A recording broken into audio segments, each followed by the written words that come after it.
Hey guys, welcome back to my channel. My name is Afi. Today, get ready with me as usual. So I kind of wanted to get into this Lent situation. I picked it up because I went to a Catholic high school. That's not when I started like following it, but that's when I first heard about Lent. I enjoyed that time. It used to be so hectic because we would do like the way of the cross for 40 days. Like it was so long. And then we wouldn't eat was it fish? Or we would only eat fish on Friday or something. Like we couldn't eat meat on Wednesdays. So even like whatever was on the menu was changed during Lent time. My God. Anyway, so in the Christian church, a period of penitential preparation for Easter. That's what Lent is.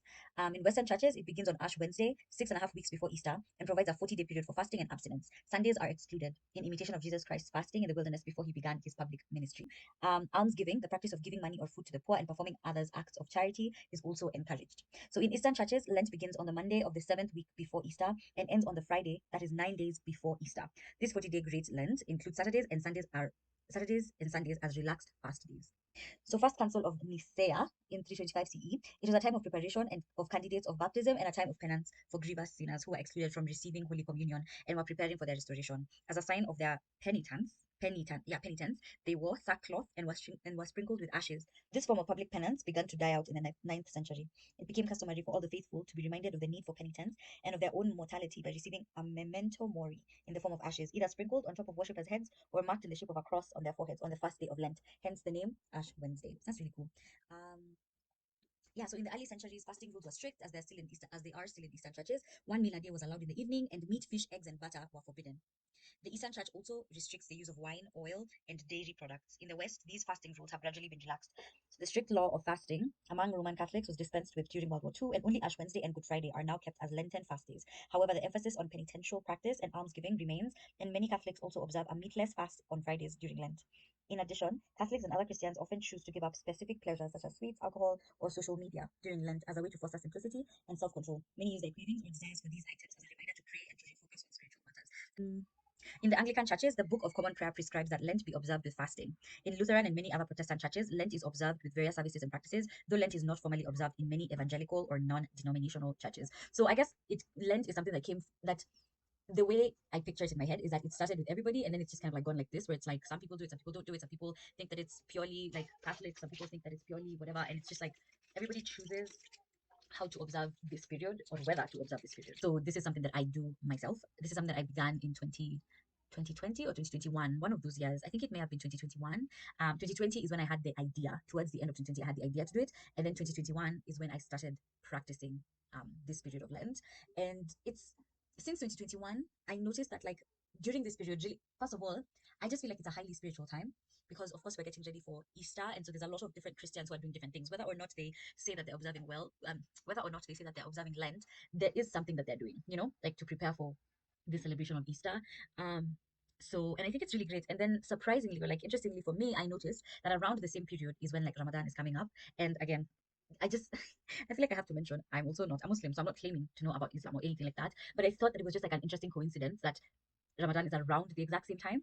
They're not always the same dates. They're not aligned in any way, shape, or form. That's not what I'm claiming, but it is around the same time. So there's a lot of spiritual energy, is what I feel during this period. So then I was thinking about like, okay, how can I observe? How can I pay attention to this period? And because I already knew a little bit about Lent, I was like, oh, maybe I can call it Lent. And that will be the word that I use to explaining to people like what I'm doing. That's the explanation. I'm observing Lent, but am I actually following the rules of Lent as I just read them from the history?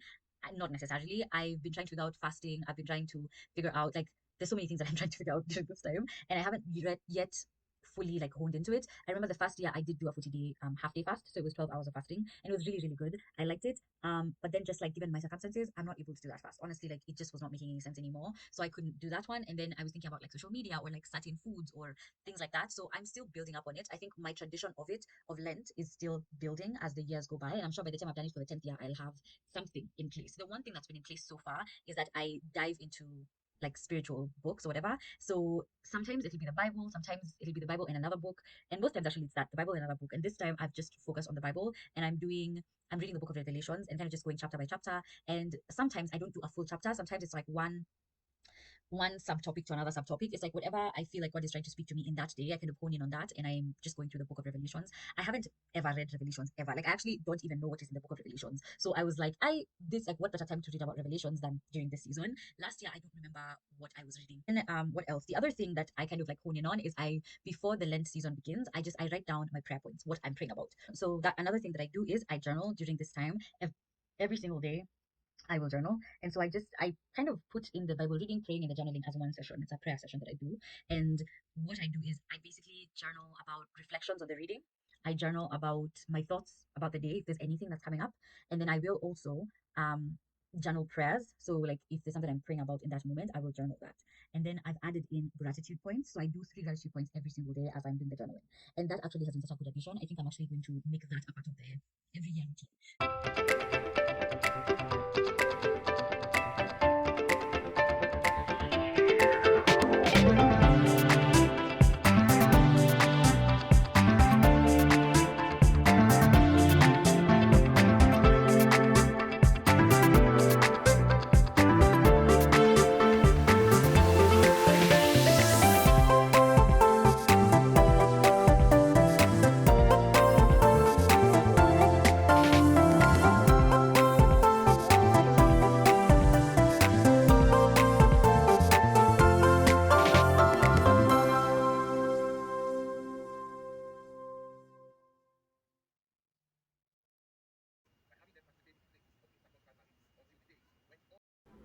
Hi guys, we're going to do a little bit of a reflection of the 40 days condition that I was doing. At this point, you've already watched the initial, like, because at the time that I was recording the album was like February 29th. So like my initial, like what I'm doing, what my plan is for the whole time, stuff like that. I've also shown you a little bit of like clips of how I do the whole prayer thing.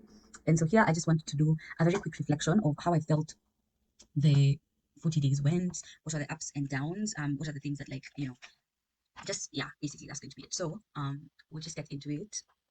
I think first of all, I want to talk about the discipline and the consistency of doing the same thing for 40 days. Maybe for other people, it's not a very big deal, but wow, I get bored very quickly. I feel like I've said that to a few people, and you know, like keeping up something for 40 days is really not easy. And I've explained that I've been doing this since 2021, and every single year it's been such a struggle. Like when it gets to day 20, I'm like, my God, when is this ending? Seriously, when is it ending? I feel like this year I didn't have the same experience. This year I was very on it. I was very like I think more than any other year, this year I was like mentally ready for it. And I really used that time for God to speak to me, for God to speak through me in different ways. And also for me to just like have communion with God and to ask him questions and to just accept what messages he was giving to me through Bible reading. Because I mentioned I was reading the book of Revelation. So through reading the book of Revelations, but also through prayer, through music, worship music. Some now towards the end, I started mostly listening to reflection music. It was like Christian reflection music as I was doing the prayer sessions. And I really use that time to get intimate with God and, to have these conversations that are difficult, conversations that are, it's like, it's not the easiest conversation to have, but it is a necessary conversation to have. And I really genuinely like, I use that time to do that with God and to make sure that I'm not leaving the time feeling like, oh, like I'm empty. And I think God really came through during that season. I feel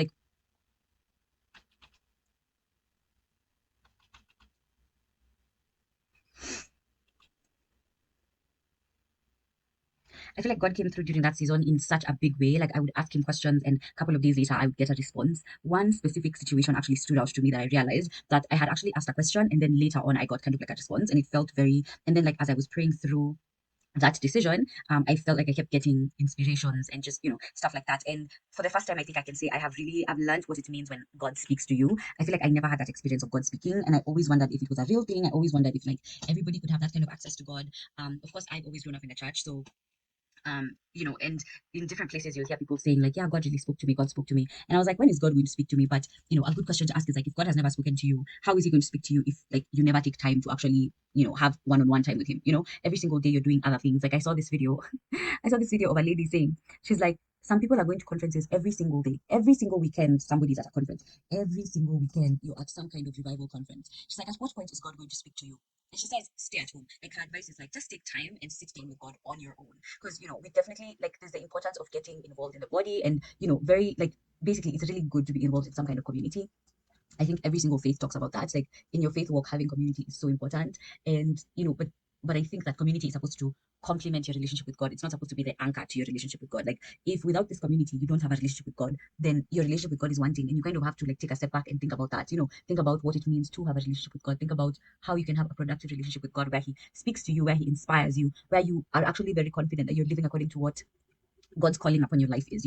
It's so easy to take someone else's word, to take your pastor's word, to take your leader's word, to say, yeah, this is what the leader says, so let me just do it. And it's like, yeah, there is that. Of course, you need to follow your leader, but God also has access. Like you have access to God, you have access to God's inspirations. Why don't you take advantage of it? So I felt that very deeply, and it felt really, really good to be able to say, wow, like God is really speaking to me, and in different ways, recognizing that, like, there are some decisions that I wanted to make and I wanted to make them by myself, but it's like, no, this is actually very anointed by God, and I love that. So that's been that's basically been my experience with the 40 days. Honestly, I genuinely encourage anybody to do a 40 days at whatever time you want to do. It doesn't have to be during this time preparing for Easter. I think preparing for some kind of big event is always a good time to do something because there are so many people who are doing something spiritual. So there's a lot of spiritual energy going around. There's so much in the air, and I like to tap into that. So that's great.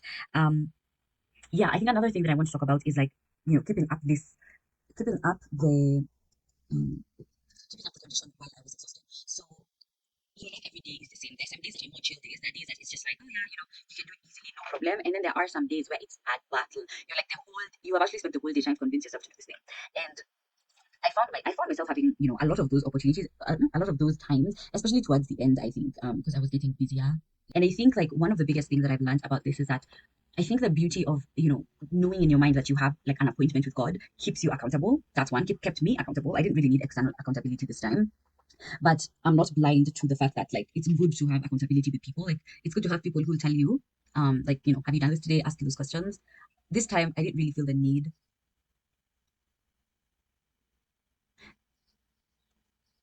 This time I didn't feel the need to set like an individual accountability partner for this thing. I don't know why. Maybe it's like I don't know. I don't know why. I have no explanation, but I would mention to people like, oh yeah, I'm going to do my prayer session. Oh yeah, I'm going to do, that kind of thing. So maybe in a way I did have accountability, and but it just wasn't the way it usually was. But I was talking about practicing even when exhausted, and I feel like when like there's some days that I would be convincing myself to do this, like the end of the day would have arrived. This is 10 p.m. I'm getting ready to sleep. Actually, I'm so exhausted at this point. Like my whole day has gone by. I could have done it in the morning, but I just was procrastinating. Now here we are about to go back to bed and still have not done it.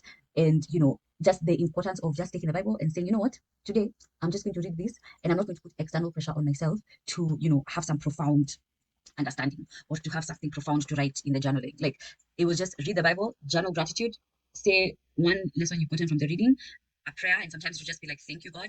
And that is it. So, allowing myself, giving myself that grace of like, I'm human. But even if I'm human, it doesn't mean that I can't hold myself accountable. It doesn't mean that I cannot say I have an appointment with God and I have to keep it. And I think for some reason, I feel like in those 40 days, I became a lot more almost like type A. So it's like if we have a plan and the plan doesn't go according to plan, or like, there's just a lot of confusion around it, I get frustrated because like, my time is accounted for. I have things to do. And it's not even to be rude or mean or anything like that. But I guess I kind of understood why people get angry when people are late. Why people like because it's just like, okay, why are you actually this late? Why is this not a priority to you? Because I recognize that like there are some things you do out of just the fact that they are a priority. It's not because you want to do them. It's not like it literally is just like you made a promise and you have to keep the promise. And I learned that a lot. So I think even now it's kind of it's in my personality a little bit to be a little bit more organized, to be a little bit more like if I'm prioritizing to see somebody, then that's what I'm prioritizing to see. I'm not like trying to do 5 million different things on the same day. I'm literally just saying like this day I have set aside for this specific thing, and that's basically it. Because I realize that like as an adult, sometimes you want to do like you only have limited days off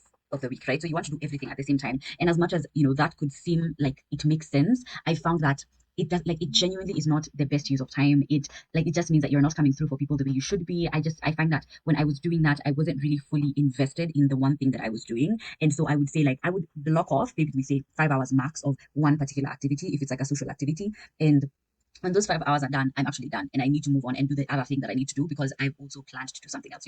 And it sounds like I've become a little bit type A, but I think I found that I need to be like that because there is a level of like too chillness with the way we move around life, and that's okay if it works for you, but it doesn't necessarily work for me. It doesn't make me feel good. So yeah, I think like in a way, the practices that I'm picking up from these 40 days are coming through to my regular life.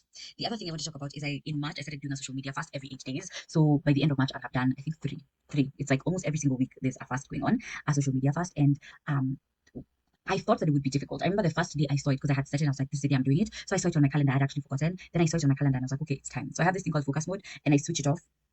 And I switch it on basically, and it closes all the social media apps. And if I want to use them, I get 5 minutes of using them, and then it closes automatically. Like after the 5 minutes is done, it can say like it's about to close. Do you want to extend? But after the time is up, it just closes. It doesn't matter that you haven't finished what you are doing. It closes. And I feel like that was so good for me. Wow. I first of all I always wondered how I would be able to fast social media because a lot of things that I do around social media, I love social media. I don't think that I have like an unhealthy relationship with social media to be honest. So it wasn't one of those things where I was like, oh, I feel like I'm spending so much time, and I think I could be doing better, whatever. It really wasn't that. It's just something that I've had people saying it's so good to fast social media, and I was like, oh yeah, it's something like, let me try it, because I couldn't figure out any other fasting situation. I was like, let me try this one, and I think it's one of the things that I actually want to carry forward into the rest of my life. Like today specifically, I just switched off focus mode. It's not a social media fast day, but I just switched off focus mode, and I was like, we'll deal with social media tomorrow, or if I feel like there's like a communication thing. If it's a communication thing, because like Instagram uses for communication, then I will switch it on, do it 5 minutes. After that, I'm done.